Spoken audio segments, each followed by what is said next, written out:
MS Excel 2016 के इस अध्याय में आप सीखेंगे नेस्टेड इफ फॉर्मूले का उपयोग करना। अगर आपको हमारी ये वीडियो पसंद आए तो इसे लाइक जरूर करें, अन्य लोगों के साथ शेयर करें।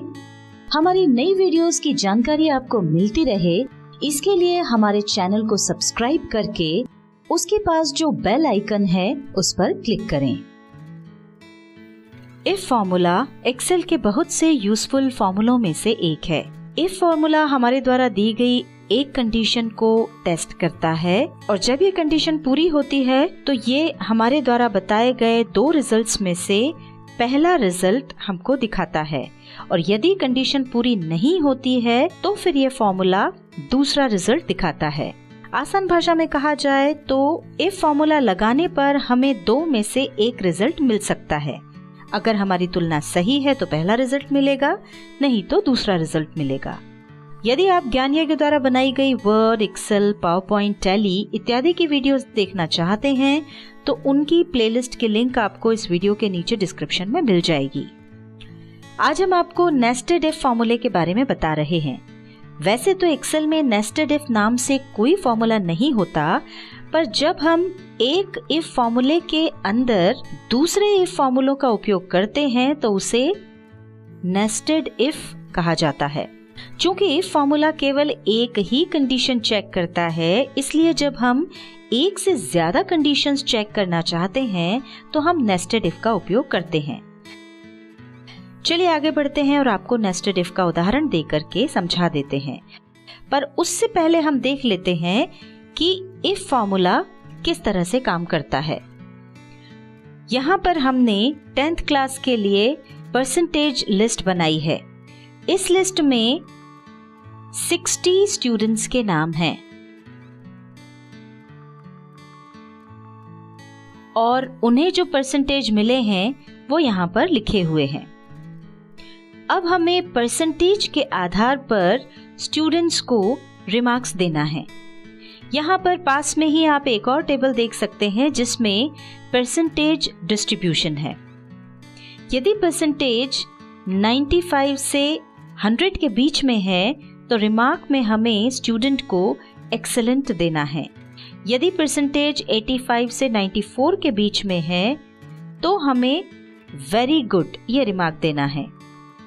75 से 84 तक परसेंटेज होने पर हमें रिमार्क देना है गुड। यदि परसेंटेज 65 से 74 के बीच है तो रिमार्क में हमको लिखना है नीड्स इम्प्रूवमेंट, और यदि 0 से 64 तक परसेंटेज है तो हमें रिमार्क देना है फेल। तो चलिए अब हम एक बार इफ फॉर्मूले का उपयोग करके देखते हैं। उसके लिए यहाँ पर इक्वल टू का साइन लगाकर लिखेंगे इफ। ये यहाँ पर जैसे ही हमको सजेशन मिला यहाँ पर डबल क्लिक करके फॉर्मूला ले लेंगे। ब्रैकेट के अंदर सबसे पहला आर्गुमेंट है लॉजिकल टेस्ट, मतलब हम क्या टेस्ट करना चाहते हैं। हम ये टेस्ट करना चाहते हैं कि यहाँ पर ये जो परसेंटेज लिखे हुए हैं ये 95 से लेकर के 100 तक के अंतर्गत हैं या नहीं। तो हम जिस भी परसेंटेज को चेक करना चाहते हैं पहले उसे सिलेक्ट कर लेंगे। ये यहाँ पर हमने पहले स्टूडेंट के परसेंटेज को सिलेक्ट किया है। अब हमें ये टेस्ट करना है कि ये जो परसेंटेज है वो 95 के इक्वल या उससे ज्यादा है क्या। तो उसके लिए हम ग्रेटर देन और इक्वल टू का निशान लगाएंगे और उसके बाद टाइप करेंगे 95, यानी ये जो G3 सेल में परसेंटेज लिखा हुआ है वो 95 के बराबर या उससे ज्यादा है क्या, ये हम पता करना चाहते हैं। अब कॉमा लगाएंगे। नेक्स्ट आर्ग्यूमेंट है वैल्यू इफ ट्रू, यानी अगर हमारा टेस्ट सही होगा तो यहाँ पर हम क्या रिजल्ट दिखाना चाहते हैं। तो यहाँ पर हम चाहते हैं कि अगर हमारा रिजल्ट सही हो तो एक्सेलेंट लिखा हुआ दिखाई दे। तो एक्सेलेंट को हम डबल इन्वर्टेड कॉमास के अंदर लिखेंगे। ये एक्सेलेंट लिख करके हमने इन्वर्टेड कॉमास लगा दिया। अब कॉमा लगाएंगे। इसके बाद अगला आर्ग्यूमेंट है वैल्यू इफ फॉल्स, यानी अगर हमारा टेस्ट सही रहा तो एक्सेलेंट लिखा हुआ दिखाई दे, पर अगर ये वैल्यू फॉल्स आती है, यानी यदि हमारा टेस्ट गलत होता है, तो फिर यहाँ पर क्या रिजल्ट आना चाहिए वो हमको यहाँ लिखना होगा। हम चाहते हैं कि अगर ये जो परसेंटेज है वो 95 से कम हो तो फिर यहाँ पर लिखा हुआ है very good.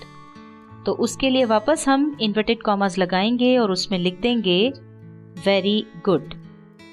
Inverted commas close कर देंगे।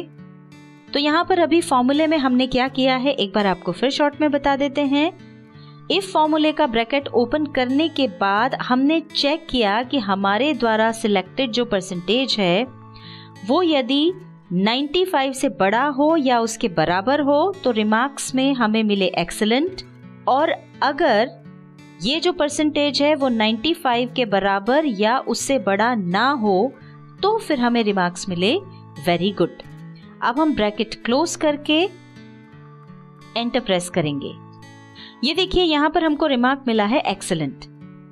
वो इसलिए क्योंकि जो परसेंटेज हमने चेक किया था वो 95 के बराबर है। अब हम एक बार इस फॉर्मूले को नीचे तक ड्रैग करके कॉपी कर लेते हैं।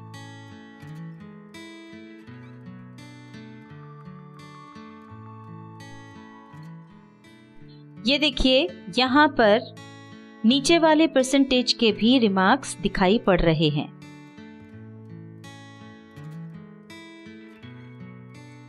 अब यहाँ पर आप देख सकते हैं कि जहां परसेंटेज 95 के बराबर या उससे ज्यादा है तो रिमार्क में एक्सीलेंट लिखा हुआ दिखाई दे रहा है, और जहां परसेंटेज 95 से कम है वहां पर सब जगह वेरी गुड लिखा हुआ आ रहा है।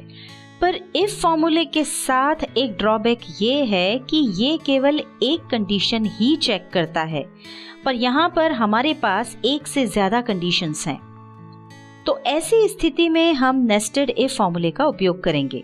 मतलब हम इफ फॉर्मूले के अंदर कुछ और इफ फॉर्मूलों का उपयोग करेंगे। उसके लिए ये जो रिमार्क्स यहाँ पर आए हैं इनको हम हटा देते हैं, और अब हम यहाँ नेस्टेड इफ फॉर्मूले का उपयोग करके देखेंगे। इक्वल टू का साइन लगा करके सबसे पहले हम यहाँ पर इफ फॉर्मूला लगाएंगे। लॉजिकल टेस्ट के लिए जिस सेल में पहले स्टूडेंट के परसेंटेज लिखे हैं उसको सिलेक्ट करेंगे और पहली कंडीशन लगाएंगे जिसमें हमें ये चेक करना है कि क्या सिलेक्टेड परसेंटेज 95 से बड़ा या उसके बराबर है। तो उसके लिए अब यहाँ पर हम ग्रेटर देन का निशान लगाएंगे, फिर इक्वल टू का निशान लगाएंगे और फिर लिख देंगे 95। ये हमारी पहली कंडीशन थी। अब कॉमा लगा के नेक्स्ट आर्ग्यूमेंट लिखेंगे जो ये है कि यदि ये कंडीशन सही हो तो हमें रिमार्क्स में एक्सीलेंट मिले।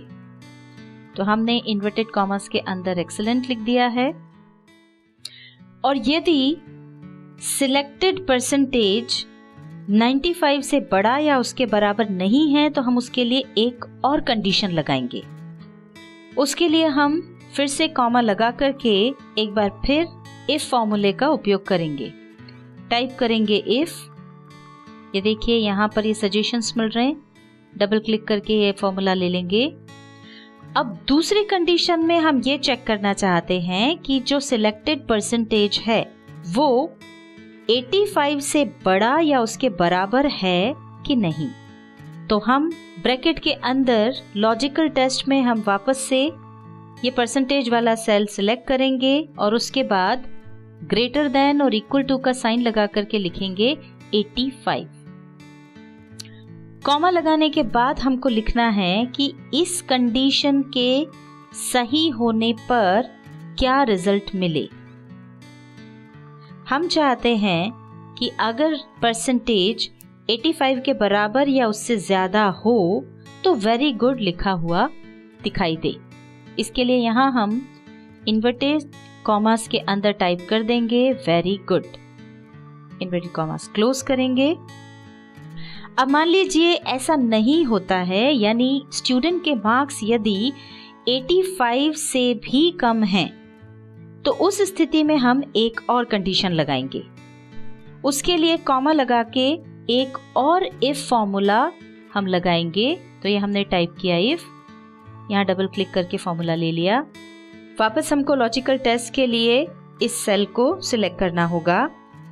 अब हमारी कंडीशन ये है कि जो परसेंटेज है वो 75 के बराबर या 75 से ज़्यादा होना चाहिए, तो हम गुड रिमार्क्स चाहते हैं। इसके लिए पहले हमने ये सेल सिलेक्ट किया और अब हम लगाएंगे निशान ग्रेटर देन और इक्वल टू का और फिर टाइप करेंगे 75। कॉमा लगाने के बाद इस कंडीशन के सही होने पर क्या रिजल्ट मिले वो हमको इन्वर्टेड कॉमास के अंदर लिखना होगा। हम चाहते हैं कि अगर ये कंडीशन सही हो तो हमें रिमार्क्स में गुड लिखा हुआ दिखाई दे। तो इन्वर्टेड कॉमास के अंदर हमने लिख दिया गुड। पर यदि अभी भी ऐसा नहीं हुआ, यानी स्टूडेंट के मार्क्स यदि 75 से भी कम हैं, तो हम एक और कंडीशन लगाएंगे। उसके लिए कॉमा लगा करके फिर से हम इफ का फॉर्मूला टाइप करेंगे। यहाँ पर डबल क्लिक करके इस फॉर्मूले को ले लेंगे। अब ये परसेंटेज वाला सेल सिलेक्ट करेंगे और उसके बाद ग्रेटर देन और इक्वल टू का साइन लगा करके लिखेंगे 65। कॉमा लगाने के बाद कंडीशन के सही होने पर क्या रिजल्ट मिले उसे डबल इन्वर्टेड कॉमास के अंदर लिखेंगे। हम चाहते हैं कि अगर परसेंटेज 65 के बराबर या उससे ज्यादा हो तो यहाँ पर हमको लिखा हुआ दिखे नीड्स इम्प्रूवमेंट। तो इस रिमार्क को हम इन्वर्टेड कॉमास के अंदर टाइप कर देंगे। ये हमने टाइप कर दिया नीड्स इम्प्रूवमेंट।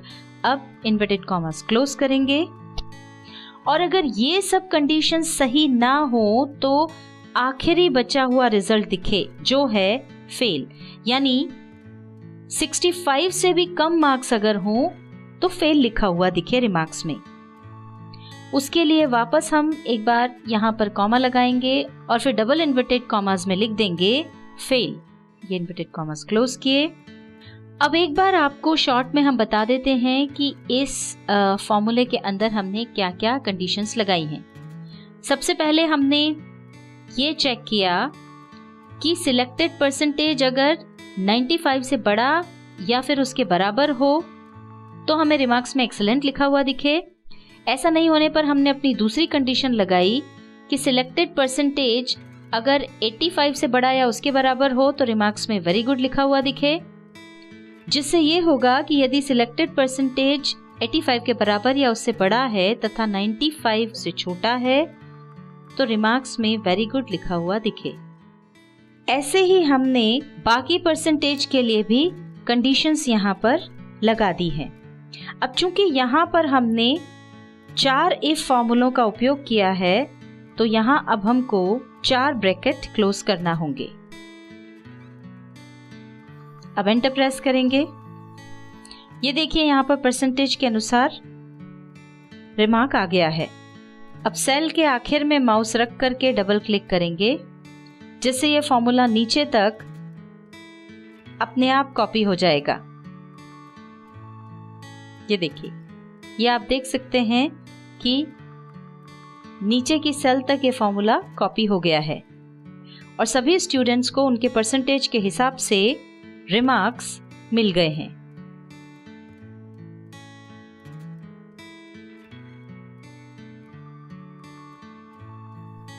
MS Excel 2016 के इस अध्याय में आपने सीखा नेस्टेड इफ फॉर्मूले का उपयोग करना।